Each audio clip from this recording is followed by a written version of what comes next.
Hello there. This is Nelson Olmsted. Sometimes water is the most precious substance on earth. Listen to what it did for the Yakima Valley. But first, Clint Gruber standing by with a brief message from Pacific Power. Welcome once again to Stories of Pacific Powerland, a presentation of Pacific Power and Light, the company that has been serving the electric needs of the region's homes, farms, and industries through more than half a century of progress and growth. Now, here's Pacific Powerland's favorite storyteller, Nelson Olmsted.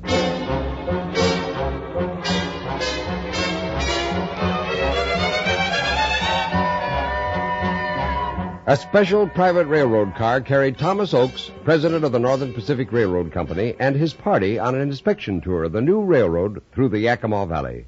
The country that the railroad man saw from the windows of the train was vast and desolate.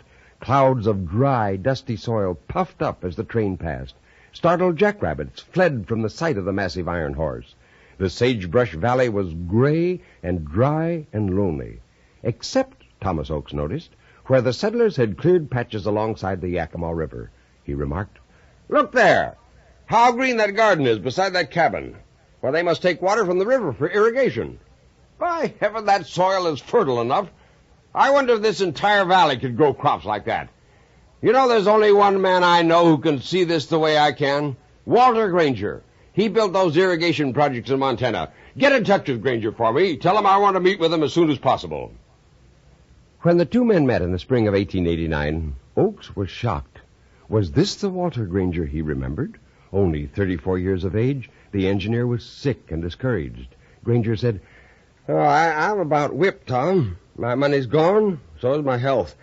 I don't know why you want to talk to a worn-out wreck like me." "That's enough of that kind of talk.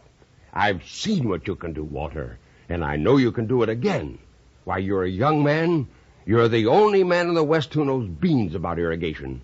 Now, you look this valley over, and you tell me what you think."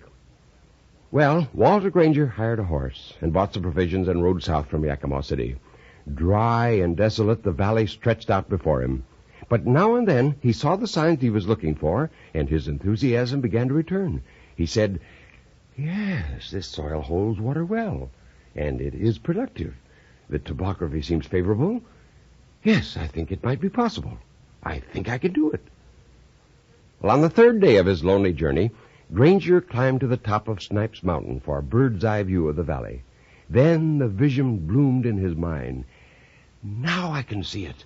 I can make this whole valley green. It will grow trees and grain and gardens. And there, in the heart of it, a city. Yes, I know it will work." Well, a few days later, Walter Granger, dusty and weary, but charged with new hope and vast enthusiasm, strode into the telegraph office at North Yakima and said, "Hey, get this wire off to Thomas Oakes, President, Northern Pacific Railroad. Offer accepted, ready to start work immediately, and sign it, Walt."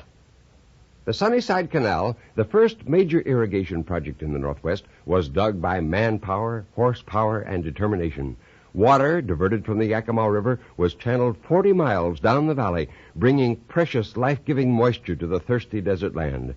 It was the first in a far-flung series of irrigation projects which have converted the Yakima Valley from a wasteland into one of the most productive agricultural areas on earth. All of which is eloquent testimony to the unconquerable combination of vision, determination, and courage which men like Walter Granger brought to the region we call Pacific Powerland.